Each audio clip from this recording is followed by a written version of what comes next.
మానవ బాంబులై నా కొడకల్లారా ఎవడన్నా మిగులుతే నేను చూస్తా అనుకుంటురేమో, తమాషా చేస్తురేమో. వానో వీనో సందులల్లా సకలగుల పెట్టి ఏదో చేద్దామని ఒక్కనొక్కని పండబెట్టి తొక్కి పేగులు తీసి మెడలేసుకొని ఊరేగుతాం బిడ్డ ఎవడని ప్రభుత్వం మీదకి వస్తే. ఇది ఆసామాసి అల్లాటప్పకు వచ్చిన వాళ్ళం కాదు బిడ్డ. నల్లమల అడవి నుంచి తొక్కుకుంటా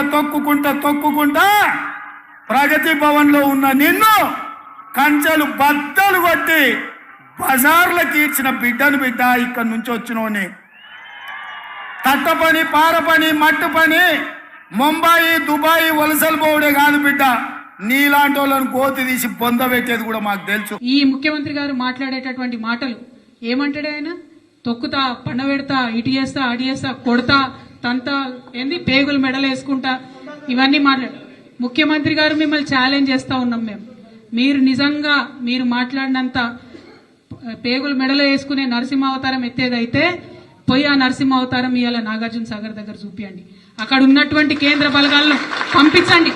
మన నాగార్జున సాగర్ నీళ్లను మనకు వచ్చేలాగా మీరు ప్రయత్నం చేయండి. అంతేకాదు రాయలసీమ లిఫ్ట్ ఇరిగేషన్ స్కీమ్ అవుతున్నది. అక్కడ రాయలసీమ లిఫ్ట్ ఇరిగేషన్ స్కీమ్ నుంచి వీళ్ళ గురువు గారి ఆధ్వర్యంలో ఉన్న అక్కడ ఆంధ్ర ప్రభుత్వం నీళ్లన్నీ తీసుకుపోతున్నది. అత్యంత భయంకరంగా తీసుకుపోతున్నది. మన ప్రభుత్వంలో 2 సార్లు గ్రీన్ ట్రిబ్యునల్ నుంచి స్టే తీసుకొచ్చినాం. ఇప్పటికీ స్టే ఉన్నది. అయినా కూడా నీళ్లు పోతూనే ఉన్నాయి, తీసుకుపోతూనే ఉన్నారు.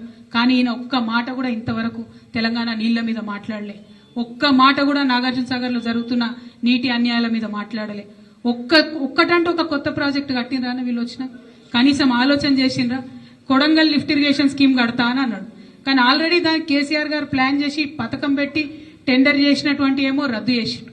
ఆయనేమో కొత్తగా ఇంతవరకు ఏమి కనీసం ఒక స్పూను మట్టి కూడా ఎక్కడ తవ్విపోయలేదు. కరెక్ట్ 10% పనిచేస్తే ఆయన సొంత జిల్లా పాలమూరు జిల్లాలో ప్రాజెక్ట్ ఫినిష్ అయి ఈపాటికి నీళ్లు వచ్చే పరిస్థితి ఉండే. కానీ కేవలం కేసీఆర్ గారి మీద కక్షతోని ఏంటంటే కేసీఆర్ సార్ చేసిండు, నేను దాన్ని తీసేయాలి, కేసీఆర్ సార్ మొదలుపెట్టిండు, నేను దాన్ని క్యాన్సిల్ చేయాలి. ఈ ఆలోచన తప్పితే ఇంకొక ఆలోచన లేదు. నీళ్ళు ఎందుకు మాయమవుతున్నాయని అడిగితే పండబెట్టి తొక్కుతా, పేగులు మెడలేసుకుంటా, పెండ ముఖానికి రాసుకుంటా, చీరుతా, సంపుతా, మానవ బాంబునైతా, మట్టి బాంబునైతా అని మాట్లాడతాడు. ఇంత అసహనమా? ఒక ముఖ్యమంత్రి మాట్లాడవలసిన భాషనా ఇది? పద్ధతా? తెలంగాణ రాష్ట్రానికి, సమాజానికి ఇది ఒక గౌరవమా? దయచేసి ప్రజలు ఆలోచించాలని చెప్పి నేను కోరుతా ఉన్నా. ఈ కరీంనగర్ గడ్డ నుంచి యావత్తు తెలంగాణ ప్రజానీకానికి నేను పిలిపిస్తా ఉన్నా. తెలంగాణ ముఖ్యమంత్రి అంటే తెలంగాణ మాట్లాడే మాటలు, ఆ ముఖ్యమంత్రి మాట్లాడే మాటలు, ఎవరన్నా ముఖ్యమంత్రి పదవులు ఉన్న వ్యక్తి మేము మానవ బాంబులం అయితే మనం మాట్లాడొచ్చునా? మాకు మాట్లాడరాదా? తిట్టానంటే తిట్టు తక్కువన్నాయా? ఇవాళ గీయాలకు మొదలు పెడితే రేపు గీయాల దాకా తిట్టచ్చు.